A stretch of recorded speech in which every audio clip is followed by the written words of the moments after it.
Hi, my name is Kory Harman, and this is my story.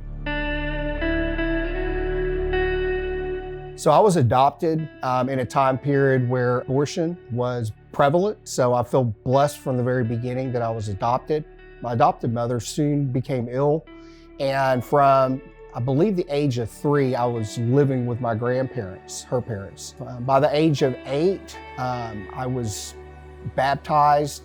I've always believed in God, and so by the age of 8, I was, a believer, and I was in church, and those were good times. What I do remember though is by the age of 10, these insecurities creeped in on me, where I felt like I had to please people. In 7th grade, I got kicked out of school for fighting. I was already doing drugs by that age. I actually was already in trouble with the law for stealing. And so I literally went to military school so I wouldn't go to jail.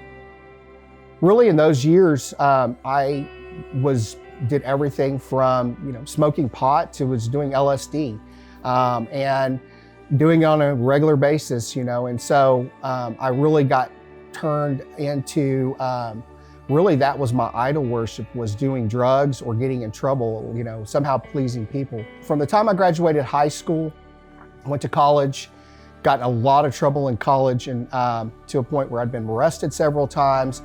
There was some grace there because I ended up still graduating college and really had not gotten in any trouble after college as far as legal problems.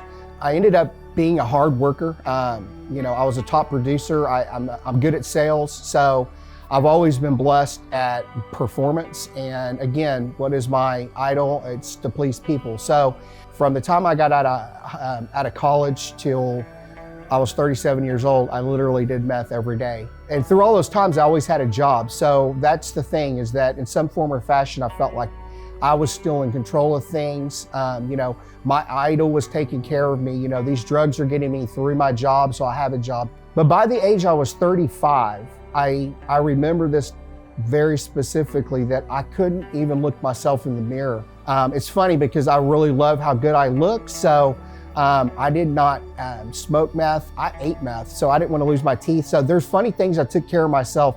And so from the age of 35 to 37, I was actually reaching out to God for something to happen that would allow me to get away from this grip. I was driving in Willow Park, and I'd actually picked up drugs. It was during the big ice storm for the Super Bowl. So I knew I was gonna be out for a little time, and I picked up drugs, but got extra drugs this time. And on my way out here, I pulled into gas station Willow Park, and I had overdosed and was woken up by a cop.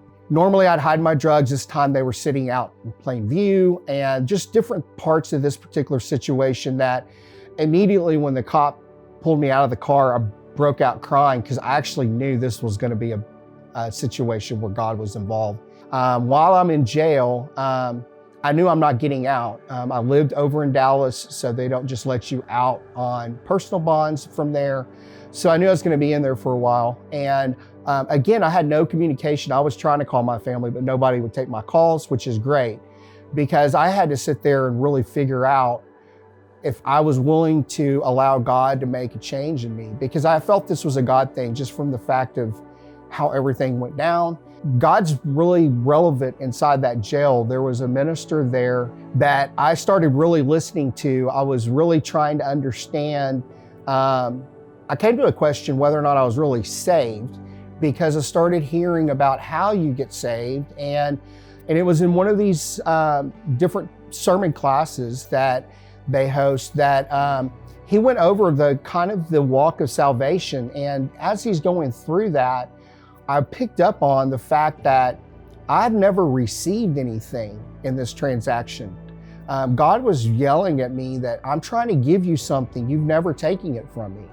And it all made sense to me. And I had what you call a Damascus Road encounter, because I literally was born again overnight in that jail the night I got saved.